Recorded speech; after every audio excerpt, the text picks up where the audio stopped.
But when you talk about destruction, It's hard to believe this is just the second tech tip of 2021. It's been quite a long year. I just wanted to highlight my Christmas present that I got myself, which is my amazing Sanrio colorful sweater, and say that, when times are tough, sometimes you gotta wear something comfortable that you like.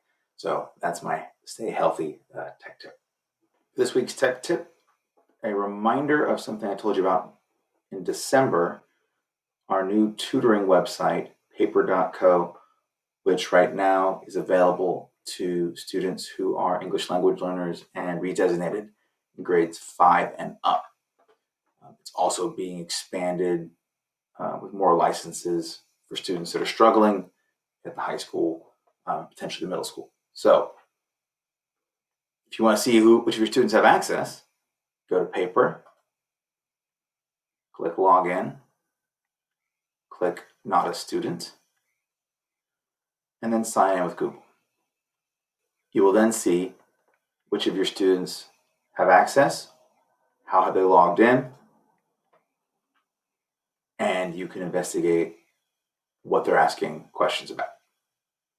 If students have not logged in, then I recommend have them go to paper and give it a shot. This is what they see when they go to paper. They can immediately type a question in, math question, science question, any subject. They could upload an essay, or they can directly just go and have a dialogue with a tutor on a subject that they're in. It'll actually be synced to the classes that they're in. So if they're in your integrated 2 class, that'll be the topic listed. So it's a really wonderful support, and especially as we're trying to think, how can we help these students in distance learning? This is something that is could be a big mover of the needle for these kids who are not getting the help they would normally get in a face-to-face learning environment. Another reminder tech tip is Hapara Teacher Dashboard. Teacher Dashboard is great for seeing what your students are up to while they're in your Zoom class. If you haven't already, make sure you click Add or Sync Class and sync with your Google Classroom. Once that's done, you can click on your class. And the first page will be loaded up is a connection between Google Classroom and Teacher Dashboard. You'll be able to see the documents that they're working on in Google Classroom. So this can be useful. You can also access other documents that aren't in the Google Classroom folder by clicking on Sharing. But the most useful for distance learning is when you're presenting and you're not sure, the students are working in groups and breakout rooms, and you're not sure if they're on task, you can click on Highlights and you will see current activity on the students' Chromebooks.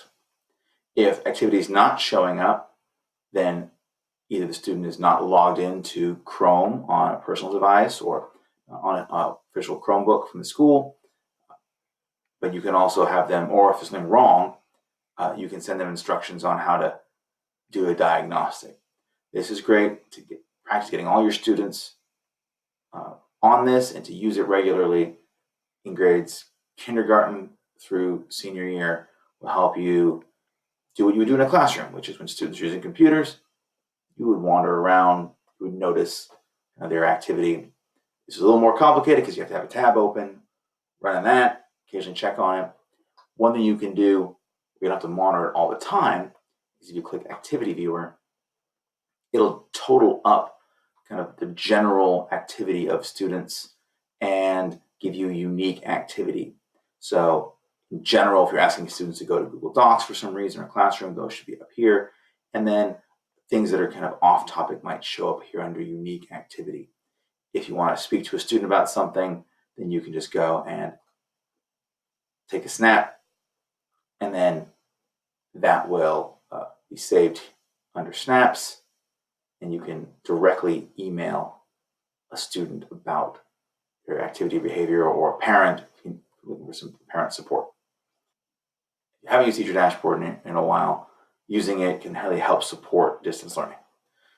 And just as a afternote about technology in the news, there's been a lot of questions about the actions of Twitter and different companies on influencing free speech. And if you get questions about that or have any things you want to talk about, I'd certainly love to touch base.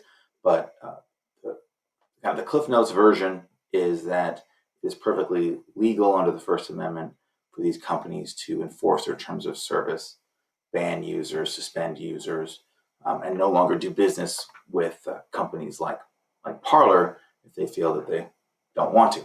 Now, the larger question of, do we want to be in a society where so much of our speech is happening online, and the decision about if that speech is going to be put out there is determined by a handful of corporations that can decide this speech is allowed, this speech is not allowed? And that's a larger and more complicated question. But in terms of the First Amendment, it's a completely legal thing for these companies to do. Are there larger social implications, like a company deciding to remove the ability for certain people to share their thoughts on a very common online platform? Certainly. So there's your Tech and Society tip for the start of 2021.